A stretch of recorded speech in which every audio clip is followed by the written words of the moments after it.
teman-teman, kali ini kita akan membuka kanvas kiriman dari Pak Taufik Kamajaya. Beliau adalah salah satu pelukis Indonesia yang luar biasa, dan fokus lukisannya adalah fokus pada lukisan pewayangan. Sampai beliau pernah dimuat di koran dan diceritakan sebagai salah satu pelukis wayang Indonesia yang setiap lukisannya itu selalu ada narasinya. Amazing melihat dari Instagramnya beliau, karya-karya lukisan yang luar biasa. Beliau adalah seorang pelukis Indonesia yang sangat produktif, dan saya diceritakan oleh salah satu rekan teman juga pelukis, yaitu Mbak Ella Anggreni, yang menceritakan tentang kondisi beliau yang saat ini butuh untuk disupport, butuh untuk didukung. Maka saya merasa sudah sepantasnya untuk mendukung dan memberikan support kepada seniman Indonesia. Yuk teman-teman, mari kita lihat bagaimana proses unboxingnya.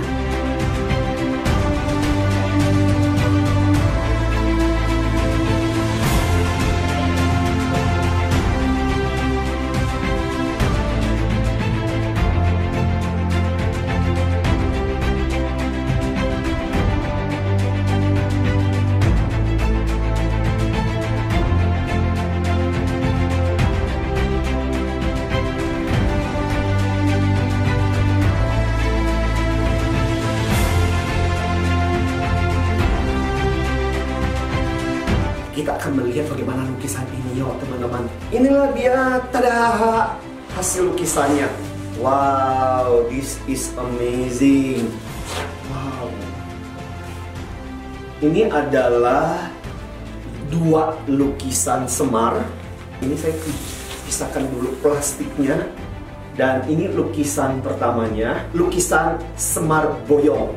Dan kemudian lukisan yang kedua adalah lukisan ini, namanya adalah Semar Kuning atau Semar Emas. Apa alasan saya kenapa secara khusus saya tertarik dengan tokoh Semar ini? So, first lukisan yang pertama ini adalah lukisan Semar Boyong. Cerita Semar Boyong itu bercerita tentang bahwa 3 kerajaan sedang mengalami yang namanya pagebluk. Pagebluk itu seperti kayak pandemi, seperti yang kita rasakan sekarang ini, semacam kayak COVID-19. Banyak yang mati, rakyat yang menderita penyakit paginya mati pada malam harinya. Jadi 3 kerajaan sedang bingung, dan konon menurut wangsit, negara atau kerajaan yang bisa sembuh adalah kerajaan yang bisa membawa Semar. Kerajaan pertama adalah kerajaan Amarta yang diwakili oleh Arjuna, kemudian kerajaan Panjawati yang diwakili oleh Semana, dan kerajaan Astina yang diwakili oleh Karna. Jadi 3 tokoh ini kemudian mendatangi Semar, minta izin, minta supaya bisa membawa Semar ke kerajaan mereka masing-masing. Oleh Semar kemudian dikasih syarat, boleh, aku akan pergi bergabung di kerajaan kamu, tapi kamu harus membawa sebuah bunga, namanya bunga tunjung biru. See, this is the bunga tunjung biru. Gambarnya juga biru ya, keren ya. Dan bunga itu ada di kahyangan. Arjuna bersama dengan Lesmana yang bisa ke kahyangan, karena nggak bisa, pergilah mereka ke kahyangan. Yang tiba duluan adalah Lesmana. Dan waktu ketika Lesmana memegang bunga tersebut, tentu saja Arjuna tidak mengizinkan. Jadi singkat cerita, terjadilah pertempuran, di mana akhirnya kemudian bunga tersebut, Lesmana kemudian berhasil memegang bunganya, si Arjuna kemudian memegang kelopaknya. Lantas mereka berdua mendatangi Semar, menyerahkan bunga tersebut. Apa yang menarik adalah sama Semar, kemudian bunga dan kelopak ini disatukan. Waktu disatukan, muncullah istrinya Semar, yaitu Batari Kanastren. Dan ternyata Batari Kanastren itu membawa pesan dari kahyangan bahwa Semar sudah saatnya, sudah waktunya bergabung dengan Pandawa, yaitu ke Amarta. Dan sejak itulah Semar kemudian mendukung keluarga Pandawa. Kurang lebih seperti itu kisah di balik lukisan yang keren ini. So, pelajarannya keren banget sebenarnya. Kisah kahyangan yang peduli dengan situasi di bumi. Kawula Gusti, rakyat umat bersama dengan Gusti, bersama dengan Tuhan, bersama dengan pemimpin. Bahwa sebuah pandemi itu bisa diselesaikan, malapetaka bisa dibereskan ketika yang di atas, ketika Tuhan peduli, Tuhan mau campur tangan, Tuhan mau menolong. Makanya kita berdoa. Juga berarti bahwa ketika pemimpin punya care, punya kepedulian kepada rakyatnya, bahwa yang namanya seorang pemimpin harus punya rasa empati, dan itulah yang kemudian menghasilkan penyelesaian masalah. Terus, semar kuning atau semar emas, interesting. Jadi ceritanya begini. Cerita ini menggambarkan pada waktu itu terjadilah pesta perkawinan yang luar biasa antara siapa? Abhimanyu yang cakep, ganteng, anaknya Arjuna, dengan Siti Sendari. Siti Sendari ini adalah anak putri yang cantik dari Prabu Kresna. Diceritakan Abhimanyu itu kan sebenarnya termasuk didikannya, termasuk kalau dalam bahasa sekarang coaching-nya, yang dilatih dan dibimbing secara luar biasa oleh Semar. Jadi sebenarnya datang hanya mungkin untuk memberikan ucapan. Tapi yang terjadi adalah Prabu Kresna merasa bahwa tidak pantaslah Semar datang di acara upacara perkawinan anaknya. Maka kemudian Prabu Kresna agak sedikit menghina, meremehkan. Lantas kemudian dia menyuruh Abhimanyu untuk mengusir Semar. Kebayang, saya bisa membayangkan situasi itu. Abhimanyu mungkin bingung antara respect dengan Semar yang pernah menjadi pamongnya, pernah menjadi pembinanya, sekaligus harus menaati apa yang dikatakan sama mertuanya, yaitu Prabu Kresna. Abhimanyu dalam kebingungan, tapi kemudian membuat keputusan yang sangat buruk, yakni dia mengusir Semar. Dan bukan cuma itu saja, Abhimanyu kemudian meludahi Semar. Tapi yang luar biasa adalah kita tahu Semar sebenarnya adalah bagian dari Batara Ismaya. Semar adalah tokoh dewa sebenarnya, tidak melawan, tapi dengan rendah hati. Lantas perlahan meskipun sedih itu, Semar kemudian meninggalkan kerajaan Dwarawati. Yang menarik adalah waktu dalam perjalanan ini bertemu juga dengan para punakawan yang kemudian bertanya, kenapa Semar merasa sedih? Semar cuma menceritakan tentang apa yang terjadi, tapi Semar minta izin supaya tidak diganggu oleh para punakawan, dan Semar kemudian melanjutkan perjalanannya melewati hutan sampai ke gunung. Dan disitulah dalam kesedihan yang luar biasa, Semar kemudian mengkuncir, melakukan dengan kuncirannya itu, dan terjadi ledakan yang luar biasa sampai menggoncangkan kahyangan dan bumi. Dan itu membuat dewa-dewa di kahyangan itu sampai bingung apa yang terjadi. Maka datanglah 3 dewa, yaitu Indra, Brahma, dan Bayu, datang untuk menemui apa dan mencari tahu apa yang terjadi. Dan di situ tampaklah Semar yang warnanya kuning keemasan.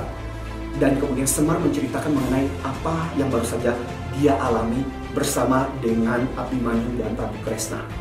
Ketiga Batara tersebut, Batara Indra, Batara Bayu, dan Batara Brahma, sangat marah dan kemudian berpikir untuk memberikan pelajaran kepada Prabu Kresna. Kemudian mereka mendatangi kerajaan Dwarawati, dan kemudian disitulah menimbulkan kekacauan. Kebayang gak sih? Mungkin pesta pernikahan yang sudah berlangsung dengan begitu luar biasa, udah pesta pora yang begitu bagus, kemudian menjadi kacau balau. Karena apa? Ketiganya itu kan menguasai api, menguasai air, dan menguasai angin. Dan kemudian terjadilah kacau balau, air bah, banjir, hujan, kemudian gulungan bola api ditambah dengan tiupan angin puting beliung yang kemudian mengacaukan seluruh pesta, hanya untuk memberikan pelajaran kepada Prabu Kresna supaya jangan sombong dan jangan menghina. Interesting, amazing story. Tapi lihat ya bagaimana kerendah hatian Semar sebagai tokoh yang dituakan, tokoh yang banyak memberikan nasihat dan tetap bersahaja, tetap tidak melawan. Di dalam kerendah hatiannya beliau justru memberikan contoh teladan yang luar biasa. Dan itu yang bisa kita pelajari dari kisah Semar kuning atau Semar emas ini. Kemudian di lukisan ini juga ada Certificate of Authenticity. Jadi sertifikat keaslian. Yang pertama-tama Semar boyong, dan kemudian medianya adalah watercolor, lukisan tahun 2020, ya berarti baru, dan Semar kuning juga watercolor. Semar ini boleh dikatakan adalah sebuah simbol the beauty of harmony, tentang keseimbangan. Kenapa? Karena kalau kita perhatikan baik-baik gambarnya Semar, jadi wajahnya itu adalah wajah laki-laki. Tetapi yang menarik, dia punya puting susu seperti perempuan, dan dia punya pantat yang modelnya itu seperti perempuan. Jadi dikatakan Semar adalah gabungan dari tokoh feminim dan maskulin. Dan di sisi lain juga adalah dia punya kuncir atau kuncung seperti kayak anak-anak gitu, tapi rambutnya sendiri putih. Simbol anak-anak dan orang tua. Dan yang menarik juga adalah Semar itu selalu digambarkan kalau mulutnya itu selalu tersenyum, ceria, tetapi matanya selalu meneteskan air mata. Simbol kesedihan, simbol ratapan. So interesting. Jadi kalau kita gambarkan di dalam kehidupan kita, bukankah kehidupan kita juga seperti itu? Rekan-rekan, bahwa di dalam kehidupan kita ada sisi maskulin, di mana kita mesti tegas, di mana kita mesti punya keberanian dan nyali. Tapi sekali juga sisi feminin, di mana kita care, di mana kita berempati.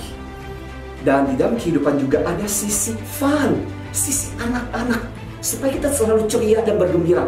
Tapi juga ada sisi di mana kita seperti orang tua yang bijaksana menyikapi sebuah situasi atau masalah. Dan juga ada sisi di mana selalu tersenyum, bahagia, ceria. Juga ada sisi di mana kita menangis. Bahwa hidup juga seperti itu. Ada kalanya kita gembira, ada saatnya ketika kita berduka.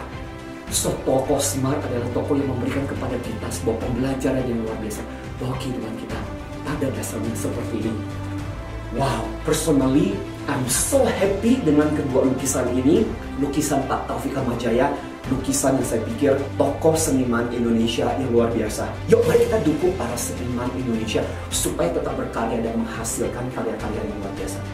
Dukung yuk, support produk hasil karya mereka. Jadi saya Tony Dio Martin, salam antusias.